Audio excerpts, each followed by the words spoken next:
Before you go out and buy any new home decor, stop and take a look around because some of the best decorating materials are probably already in your home. In today's video, I'll be using over 10 common household items, including a few from the trash, and transforming them into stylish, one-of-a-kind spring decor. I think you'll be surprised at just how simple it is to turn everyday clutter into something beautiful. So let's do it. Let's start with a tin can because that's one item I'm confident everyone has in their home. To start, I gave it 2 coats of an ivory chalk paint. Then I printed out a cute vintage label on regular copy paper in a size to fit on the side of my can. Pictures of old can labels are not going to be perfectly rectangular due to the can's curved surface, so print out a slightly larger size than you need, then you can trim it to fit. To adhere the label, brush Mod Podge on the back of the paper and then press it on the side of your can. To seal and protect the paper, brush on a top coat of Mod Podge. I filled the can with packing styrofoam, another item you probably have around the house, or will have after your next Amazon delivery. To create a faux plant to place in the can, I mixed some green chalk paint and water in a bowl at about a 4:1 water to paint ratio. Then I grabbed about a dozen coffee filters. If your coffee maker doesn't use filters, you can pick up a small package at Dollar Tree for $1.25. I just stirred the filters around in the bowl until they had completely turned green. Then I peeled them apart and spread them out on a drop cloth to dry. Did you guess that I'm making a head of lettuce? I started with a small styrofoam ball, completely covering it with one of the filters and hot gluing its edges together to keep it from coming apart. Next, I began loosely wrapping the other coffee filters around the styrofoam, using just 1 drop of hot glue beneath the styrofoam ball. Once I had enough filters to create a nice size for my can, I added a good amount of hot glue to the styrofoam and pushed the faux lettuce leaves into the can. I wanted to add a rabbit figurine in the center of the lettuce and found a ceramic lid in my stash that was the perfect size. I just used hot glue to adhere it to the styrofoam ball in the center. You can really play around with the filters to shape them to look like lettuce leaves. I added a ribbon around the top of the can to ease the transition from lettuce to tin can and to highlight the blue in the label.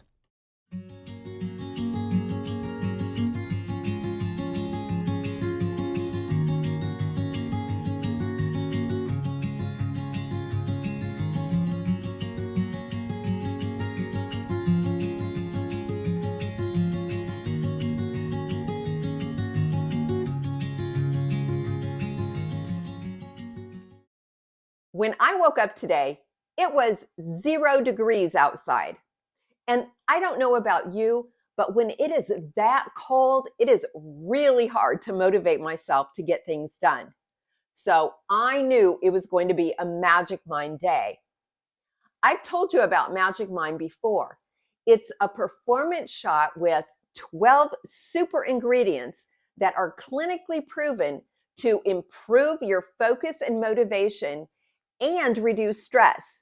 What I haven't told you is that Magic Mind isn't just a short-term fix.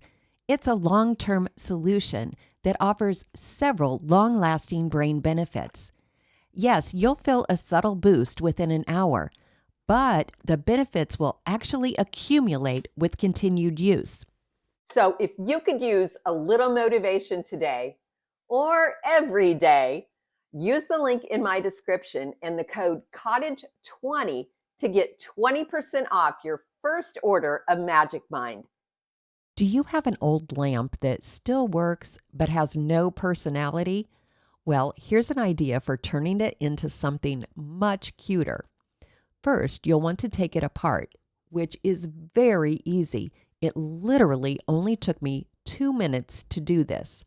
Pull off the socket cap, then loosen the 2 screws on either side of the socket and pull the wires loose. Remove the wire by pulling it out from the base.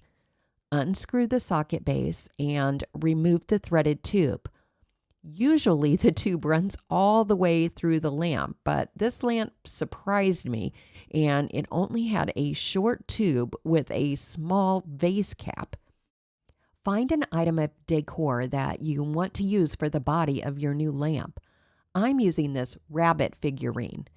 I don't care for the chocolate brown color, so I brushed on white wax, lightly dabbing away the excess. I like it much better now.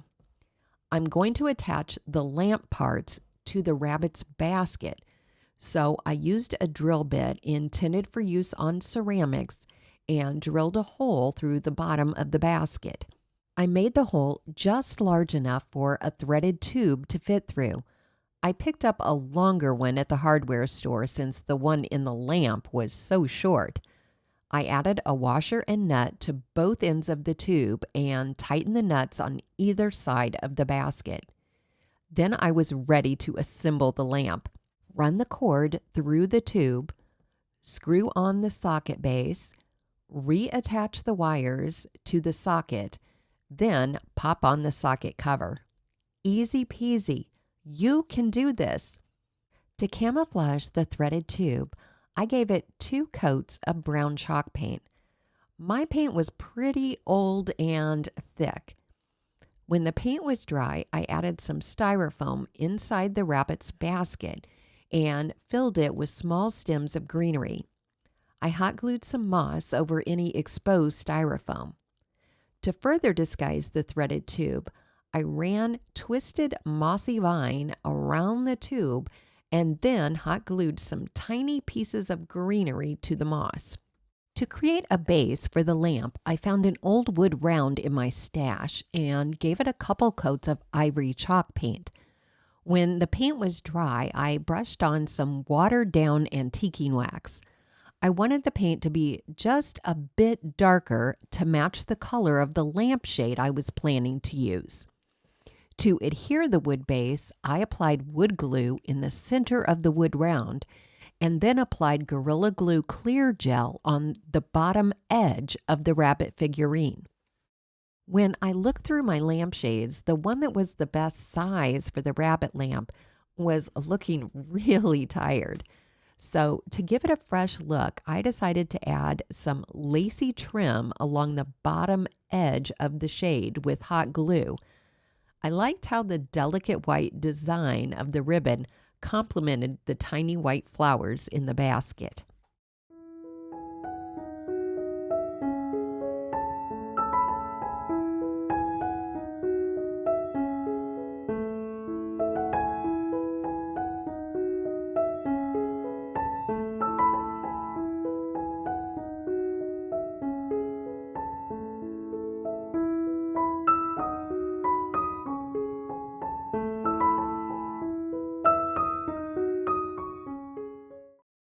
If you have a crusty old paintbrush, don't throw it out. It can be turned into cute spring decor. At first, I thought I could loosen the metal and pull out the paint bristles, but this was a well-made brush, so I had to go to plan B. Instead, I decided to cut off the bristles. I first wrapped them with masking tape so that they wouldn't go flying everywhere. Then I used a cutting blade on my angle grinder, cutting through the bristles just above the metal. At this point, I could see the resin or plastic that was holding the bristles in place, and I needed to get some of that out. So I drilled a few holes into the plastic, and then I was able to use pliers to pull small pieces out. Once I had created a little space, I was ready to add some faux flowers and greenery. I cut them into small individual stems so that I could add as many as possible, using just a little hot glue to hold them in place. For interest, I added plants with a variety of textures, and a few longer droopy stems. When I was happy with how it looked, I hot glued a little moss around the edges to help secure the stems in place. To display the brush, I grabbed a piece of painted scrap wood. I lightly sanded over it to remove some stains and to smooth out the wood edges. To fill some of the empty space on the board, I decided to apply some typography rub-on transfers. This one is from IOD's Lover of Flowers, which is one of my all-time favorite transfer packages. It adhered perfectly and looked just too new for the rustic wood, so I distressed it a bit with a sanding block. I arranged the paintbrush on the board, and to attach it, I marked 2 spots where I needed to drill. Then I looped a piece of heavy florist wire through the holes, securing the brush under the loop and twisting the ends of the wire tightly on the back. To conceal the wire, I tied a lace ribbon around it and tied it in a bow. To keep the brush from swinging under the wire, I hot glued the end of the handle to the board. As a final touch, I decided to glue a few individual blossoms and leaves to the board to look as if they had fallen from the brush. Then I just needed to add a sawtooth hanger on the back so the wood piece could be hung on a wall.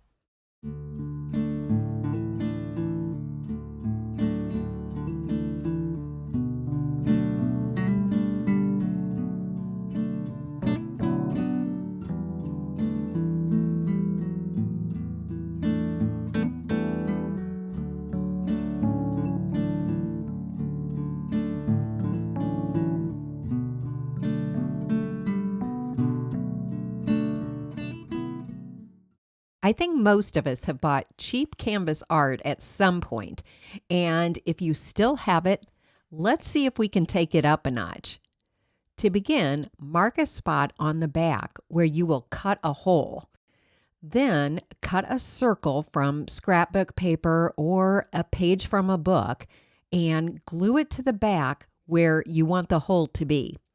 Then, using an X-Acto or utility knife, cut slits in the center of your circle. I thought that I could tear the canvas after I made the initial cuts, but it didn't want to tear at all. So I had to cut slits from the center to the outer edge of the circle. Next, moving around the circle, fold back the cut pieces and hot glue them to the canvas. I also tore a few additional pieces of paper from the book page and added them to the circle to achieve a look I liked. To create a back for the canvas, I cut a large piece of cardboard from an old cereal box. Since you will be able to see this cardboard through the hole, I took a few more pages from that same old book and used glue stick to adhere them over the cardboard. Before adding the cardboard to the back of the canvas, I first needed to remove the sawtooth hanger. Then I attached the cardboard using a staple gun along the edges, making sure the staples went into the wood frame. Finally, I reattached the sawtooth hanger. I know some of you think I use bird-related items too often in my crafts, but the hole in this canvas was just begging for a bird's nest.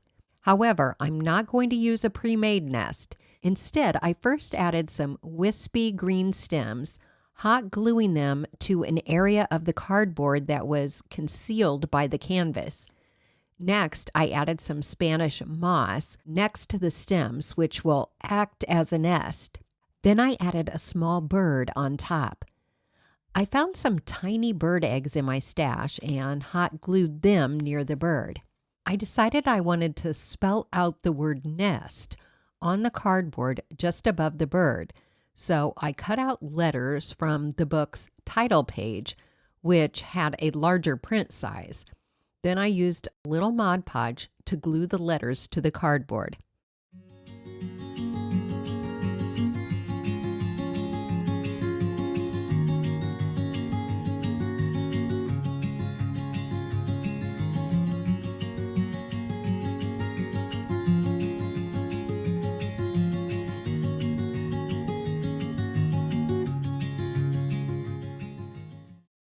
I've been drinking a lot of hot tea lately, so I wondered if I could repurpose a tea bag.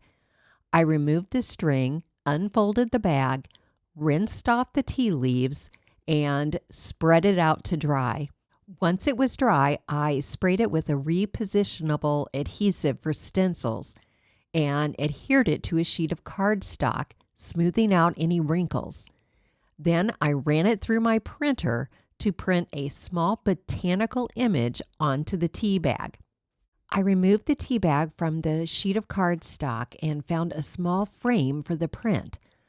I removed the glass and brushed a light coat of Mod Podge over one side. Then, with the Mod Podge face down, I pressed the glass onto the tea bag. I flipped it over and covered the opposite side with Mod Podge. Once the Mod Podge was dry, I trimmed off the edges. When I put the glass back in the frame, I decided to put the textured Mod Podge side to the front. I want to remove the back of the frame so light can shine through the glass. So to keep the glass in place, I glued the edges to the frame with Gorilla Glue clear gel. Then I just used a utility knife to cut off the cardboard backing.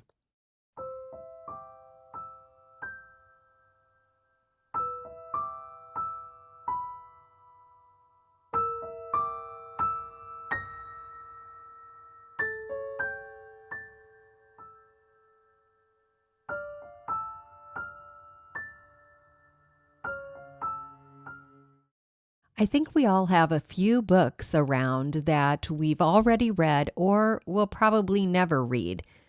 I used an orbital sander on two of my books to remove the titles and give them an aged appearance. I want to add a Dollar Tree fairy door to each book, but first I need to give them a makeover. The paint job is pretty sloppy. I'm guessing they were machine painted, but it's very easy to clean them up with some fresh paint. You could even change the color scheme if you wanted to.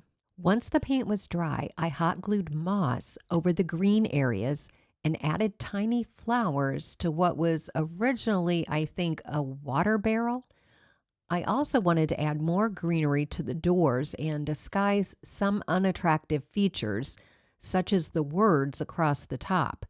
So I grabbed the mossy vine I used on the lamp and twisted it into a viney shape and hot glued it around the fairy door. Then I hot glued some faux leaves to the vine. To create more dimension and interest, I added some miniatures that I found in my crafting supplies. Now back to those books. To dress up the front of one book and the back of the other, I printed out two vintage book cover images on regular copy paper to fit each book. To adhere the images to the books, I brushed Mod Podge to the book cover and to the back of the paper, and then arranged the paper in place, rolling over it with a brayer to get good adhesion and remove any air bubbles. I also created labels in the Canva app to cover the book spines. I just superimposed the titles from the book covers onto book spine images I found online. I let the Mod Podge dry, and then I was ready to attach the fairy doors. I used an entire miniature glue stick on the back of the fairy door, pressing it even with the bottom of the book cover. The second fairy door was attached to the back book cover because I wanted the door to face in the opposite direction, so I can use these as bookends.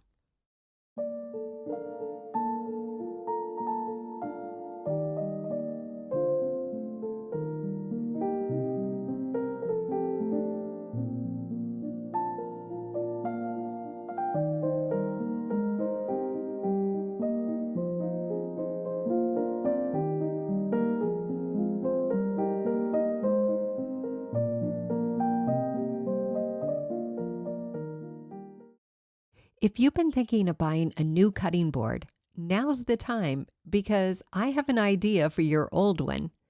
Pick up a miniature box or crate at Dollar Tree and give it a couple coats of chalk paint. I'm using a dusty pink color. Once the paint is dry, you can just use wood glue to attach the box along the bottom of the cutting board. Let the glue dry for a few hours. To make the box feel like it belongs with the cutting board, I added a large rub-on transfer, dividing it between the box and the cutting board. Just line up the bottom of the transfer with the bottom of the box and cut off the top portion. Then adhere each piece separately, just using the tool that comes in the rub-on transfer package. There were a few imperfections in the transfers, so I decided to distress them with a sanding block, which ended up removing more color than I expected. In fact, it ended up looking almost monotone. So for added interest, I decided to place some typography across the top of the cutting board. Although I did distress the typography, I was careful this time not to over-sand it. To seal the chalk paint and the transfers, I brushed on white wax, lightly dabbing away the excess. To stage the cutting board, grab an old teacup and saucer, which fit nicely in the Dollar Tree box. For some additional spring appeal, I hot glued a small piece of styrofoam in the cup and added a stem of greenery. Then I filled the cup with Excelsior and topped it with 2 eggs. To keep the eggs from falling out, I stuck a piece of florist wire into the underside of each egg before adding them to the cup.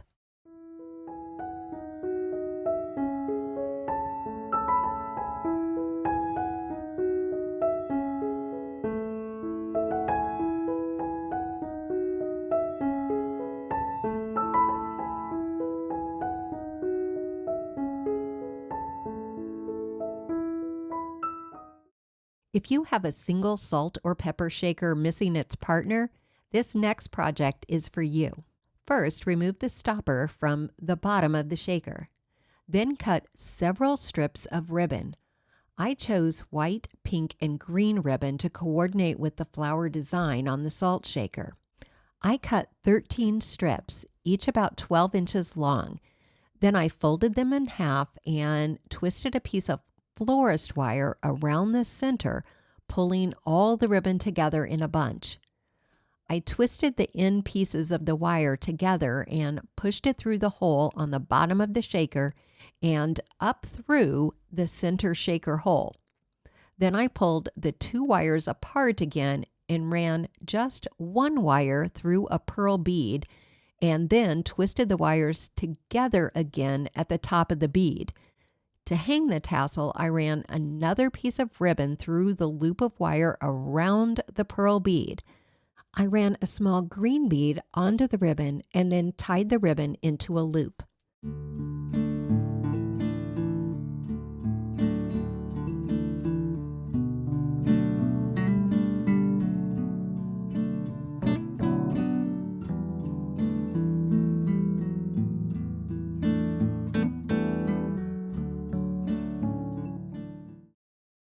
I love the idea of a cheese cloche, but honestly, I never use mine. So I'm going to repurpose it as decor instead. Unfortunately, the cloche is so short, there's not much room to place decor under it. So the glass cloche itself needs to be the star. And I thought a few butterfly rub-on transfers might just do the trick.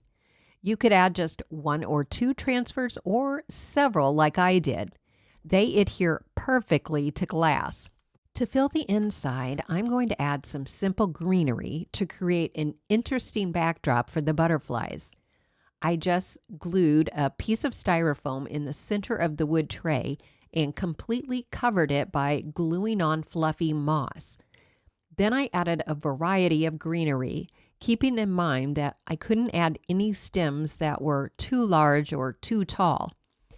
After adding the greenery, there was more of the wood tray showing than I really expected, so I extended the moss out toward the edges.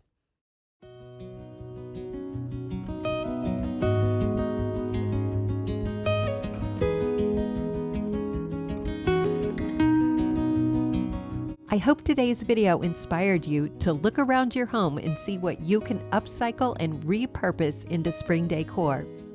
And if you'd like even more ideas for creating free and low-cost decor, here's a video I think you'll like.